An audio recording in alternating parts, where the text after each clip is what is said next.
Welcome to the Insurance Marketing Organization podcast, where financial services marketing expert Seth Greene interviews IMO experts, executives, and top producers to share can't-miss tips on how they successfully manage their IMOs, grow their businesses, create great relationships, and influence the industry.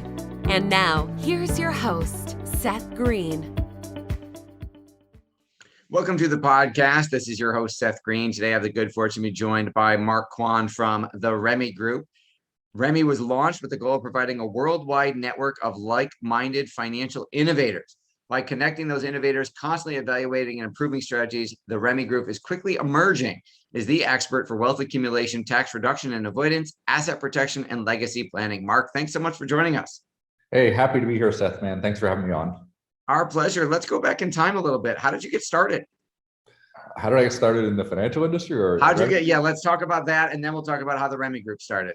Awesome. No, I came from Canada 20 years ago with no green card, no high school diploma, no college diploma, and I decided I wanted to learn finances. I became a private investigator. I used to chase people around with a video camera on workers' compensation claims, but it was very flexible, so I decided to start studying how money works. Read Rich Dad, Poor Dad, and then started reading more financial books. And then I got recruited into the financial industry in 2005. I became an investment advisor, all those fancy financial titles and things like that. And then I wrote my first book in 2014, second book in 2018, and my third book during coronavirus, actually. When the market was crashing, I was writing my third book. So, well, congratulations. I know the longer version of that story is probably in those books. It is. How did the Remii Group get started? You know what? It was a little bit of a frustration with the financial services industry itself, in that, if you're a financial advisor, you have a cool title, but that means you can only give advice that's approved by your broker dealer. And that means a lot of times that you can't give the best financial advice. So people go, hey, I got a financial advisor. I'm like, okay, that means that sometimes they can't give you the best advice. So I wanted to start a company that really could offer we can literally find access to any product in the marketplace, anywhere, any financial product in the marketplace, and we could offer that to our clients. So that's what we are today, is we're not restricted to any product. If there's something better on the market, I'll just go get it. You know what I mean? Yes, absolutely. Independent model works much better for sure. So who are the types of clients that you're serving? You know what? We're launching a company called The Perfect Portfolio. And it's basically another company under the brand P2 Wealth. Sorry, my laptop is dying here, but I think we all experience that. But no, I'm watching a company called P2Wealth.com right now. It's a brand. It's under The Perfect Portfolio, and it's actually a training program for people to basically raise their financial IQ, teach you to fish, and automate your income. So that's our main project right now, which we opened up a fintech company in Woodland Hills, California, and we're doing that. Remii Group is really the parent company of the other company now, which would be P2Wealth.com. So we're looking for training advisors for P2Wealth.com, and then our ideal clients are just clients that are very ethical business owners, who believe in a concept called conscious capitalism. I'm a conscious capitalist, if we're all familiar with that term. Absolutely. I was a judge on the live version of Shark Tank called Pitch Tank with Kevin Harrington for 3 years, and one of the celebrity judges with me was John McKay.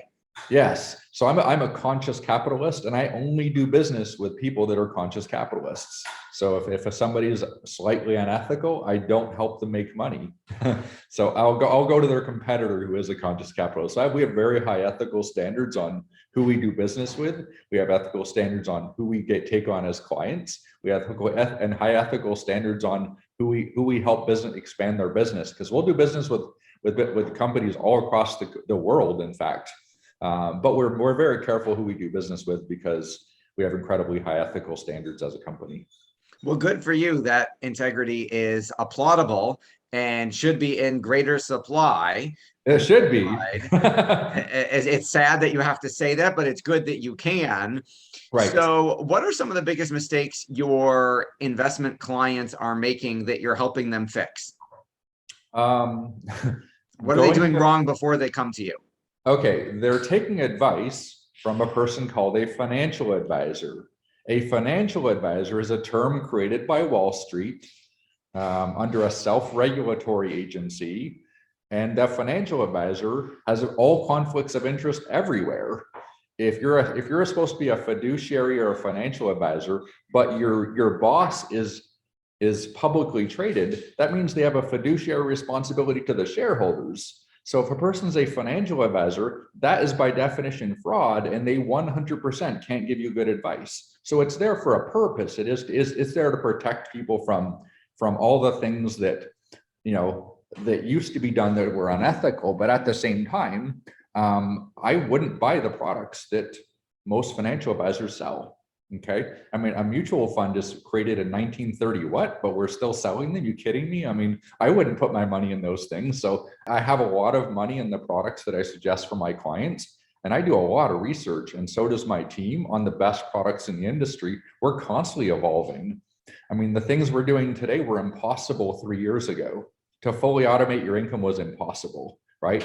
We're actually fully automating people's income, and they don't need to work anymore. And that's what does that mean? That means you automate your income with robots. So my robots trade my cryptocurrency portfolio. My robots trade my stock and bond portfolios. They do everything, and I do nothing. And they make money for me 24 hours a day, 7 days a week, when I'm absolutely doing nothing. I can go sit on the beach and make money. And that's what we're the first company. We actually own the phrase automate your income. So we're the only company in America that can automate your income. It's a registered trademark. Well, congratulations on that. So you're automating the investment process that is generating income for people. You're not saying, hey, you don't have to go to work today because our robots are going to go work the factory floor for you. No. We're going to automate the income generated by your investment portfolio. Yeah, if you look at the world, people are like, oh, robots are going to replace jobs. Right. But wait a second. If you know how to, I'll give you an example. If you know how to borrow money at low interest rates, which we teach our clients how to do that, borrow at 0% interest, right? 0 to 2%. And then you can fund portfolios that make you income. Maybe the robots are going to replace your job, but maybe you don't need the job anymore. Wow, that's mind blown. Boom. Yeah, maybe you don't need to work anymore. So talk a little bit about the 3 books. Okay, Rich Man, Poor Bank was frustration from the banking industry, that the banking industry keeps people financially uneducated to make more money, right? That was the whole concept of this book. It's what the banks don't want you to know about money. And unfortunately, the banks influence the content in our schools. So when you're going to school and you're like, I'm learning finances, I'm like, no, you're not. You're learning what the bank wants you to learn. So again, financial education goes up, bank profit goes down. So they keep you financial education down so they make more money. That's Rich Man, Poor Bank.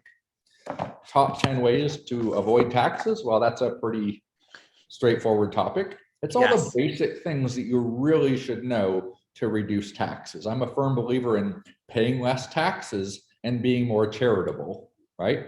Pay less taxes, but give back to the country in the form of charities and foundations and things that like teach other people to fish, as you say. Okay? Yeah, I've often said when I was explaining the taxation system to my children, I said, if they gave me a questionnaire and I got to pick where all my tax dollars went, and they let everybody vote, all of a sudden we'd save a whole lot of money because all the programs that shouldn't get funded, no one would vote for and would go away. And then I wouldn't complain about my taxes if I got a say in where it was sent. So I agree 100% that if we could reduce our taxes and give the money to, let's say, instead of the government charity, a local charity that actually does a good job with their money, I would be for that 100%.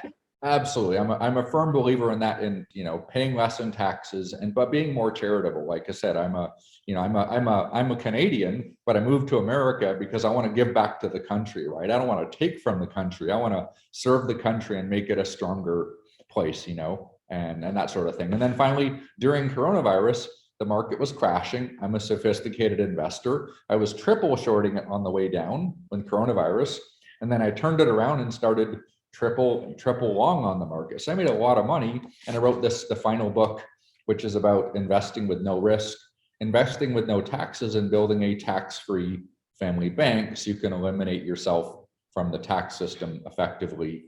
So that's basically the book number 3, and that became an Amazon bestseller. So I'm like, woohoo, I became an Amazon bestseller. So congratulations on that. It was a cool day.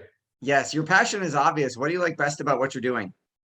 I get up every day I never need to work again. I work really hard because I'm having so much fun. And, my girlfriend, she's over there cooking some food, and she works from plate here when we're building 2 companies. They all have to do with giving back to the world and doing good things. And, and we help other people, and we teach them to fish, and we raise their financial IQ, and we automate their income, and they don't need to work. So if you just find good people and, give them financial freedom, they tend to go do good things in the world. So that's really what my purpose is today, I think, is just to educate people financially. Take the blinders off their eyes and be like, no, this is actually what you need to do to become financially independent. And retirement shouldn't be 65, 70 years old. Retirement should be like, if you're 35, it should be age 40 when you're financially independent. That's my opinion. But people say that's too good to be true. And I'm like, okay, that sounds like a challenge. Like, that sounds cool. Well, congratulations. That is a beautiful mission to be on. For our listeners and viewers who are watching and want to learn more, where is the best place for them to go learn more about you, the fintech company, Remii Group, and the books? Okay. Just probably like Instagram. You can Google my name and find my Instagram. Remii Group is on Instagram. Theperfectportfolio.com is also on Instagram. That sort of thing. So, people can reach out to me on Facebook, but I think I'm maxed out of my 5,000 friends or something like that. But I'm not that hard to get hold of. In the books, it has the contact information for the company in the books. And, I'm not too hard. I'm extremely busy, but if somebody's the right type of person and they reach out to me and my team does the background check on them and that sort of thing, I'm more than happy to talk to people who can think big, who are ethical, and maybe they want to think big and do something good in the world. We're always looking for good people, that's for sure. Fantastic. This has been Seth Greene with Mark Quann, Mark from the Remii Group and the Perfect Portfolio. Mark, thanks so much for joining us.